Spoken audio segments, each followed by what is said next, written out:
Now, the Nelson Mandela Foundation overnight welcoming the Vicki Momberg sentence. She was sentenced, as you know, to an effect of 2 years behind bars for repeatedly calling black police officers the K-word.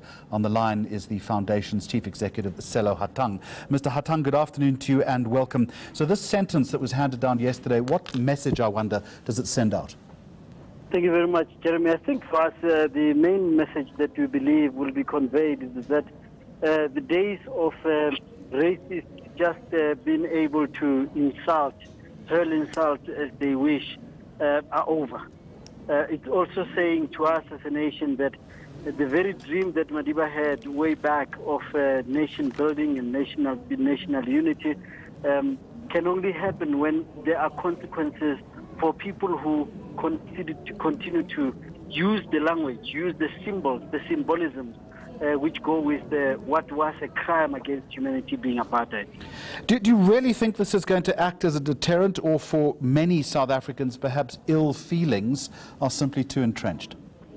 I think the thing is these feelings are there, and there's a school of thought that says that imprisonment is not good enough. You're going to have some of these racists continue because now they are emboldened by the fact that the courts have now intervened. I think for those who go through this every day, the violence that go with language matters. And until such time that we realize that language matters, we won't go anywhere. The first time I was called the K word, I could have been 9 or 10 years old. I remember just walking in the street in the northwest in Stelfontein, going to my mother's workplace, who was a domestic worker. And these white boys came around the corner and just called me and my brother Kefal. And it's then that I remember asking my brother, what does that mean? And he kept on saying, just keep walking, just keep walking.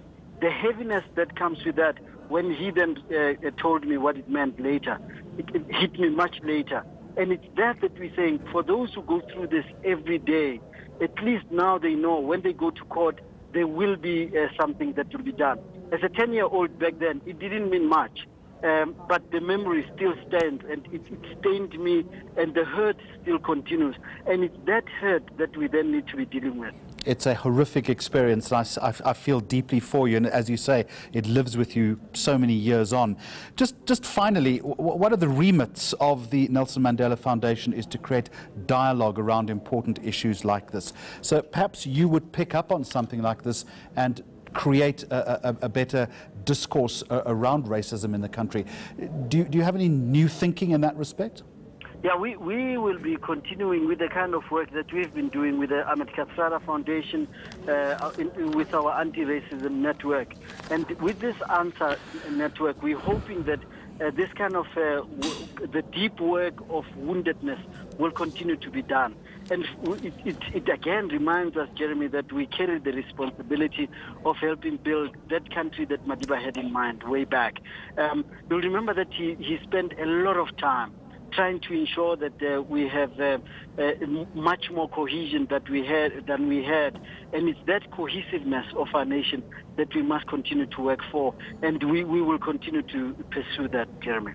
Thank you very much. Sello Hatang is the Chief Executive Officer of the Nelson Mandela Foundation.